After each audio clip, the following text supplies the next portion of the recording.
यदि आप तार्किक व्यक्ति हैं ही नहीं तो आपको सिर्फ वह व्यक्ति फॉलो करेगा जो किसी तर्क में नहीं पढ़ना चाहता है, बस सहज स्वीकार की प्रवृत्ति है उसकी। ये ध्यान रखिएगा। आप कुछ भी कहना चाहते हैं, कुछ भी प्रेजेंट करना चाहते हैं, उसके लिए आपको बुद्ध की अनिवार्यता बनती ही बनती है। आप बोल कर कहें, लिख कर के दें, कैसे भी करें, भावों में व्यक्त करें, आपको बुद्ध का सहारा लेना ही पड़ेगा। इसीलिए ये ध्यान रखिएगा, किसी भी भाव, किसी भी राशि में, किसी भी अंशों पर, किसी भी नक्षत्र में स्थित बुध अपने स्वरूप को परिवर्तित कर लेता है। शुभ ग्रह और पाप ग्रह का प्रभाव और जब बुध पर आता है तो उसी के अनुरूप उसकी बुद्धि यानी कि स्वभाव परिवर्तित हो जाता है। ध्यान से समझिएगा। एक छोटा बच्चा है,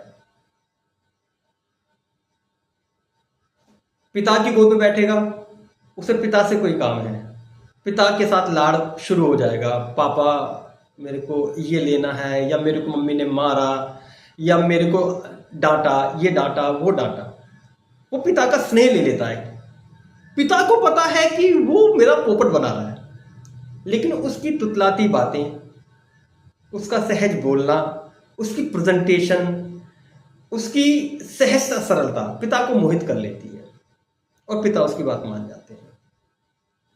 फिर वो बच्चा माँ की गोद में चला जाता है और उसी तरह वो उन सहज सी, सरल सी बातों को लेकर के अपनी माता को कन्विंस कर लेता है।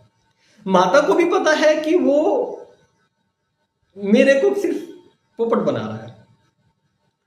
माता से भी लाड़ ले लिया है, माता से भी एडवांटेज ले लिया, कोई काम करवा लिया। फिर वो दादी या दादा के पास चला जाता है। समझिएगा कितनी अच्छी टेक्निक है, यानी कि बुद्ध कितना सुव्यवस्थित है उसका, कि उसे अपना काम निकालने के लिए कोई बहुत एफर्ट्स नहीं करने पड़ रहे हैं। वो अपनी वाक पटुता को एक टूल की तरह यूज कर रहा है और आगे बढ़ता जा रहा है।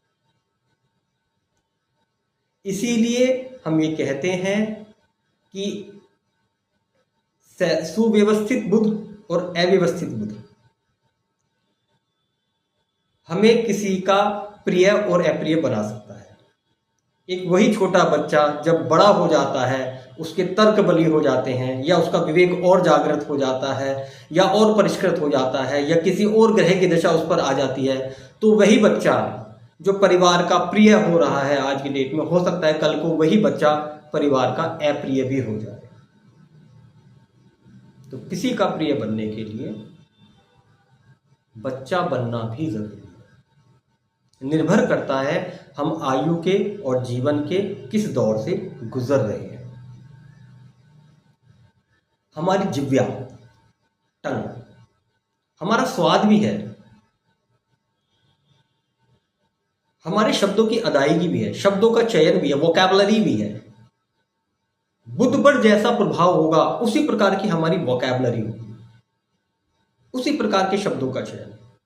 निर्भर करता है कि हमारे शब्दों में नकारात्मकता छिपी हुई है या हमारे शब्दों में सकारात्मकता छिपी हुई है। क्योंकि शब्द जब बाहर आएंगे, किसी के कानों में पड़ेंगे, तभी ये पता चलेगा कि बोलने वाले के अंदर क्या है।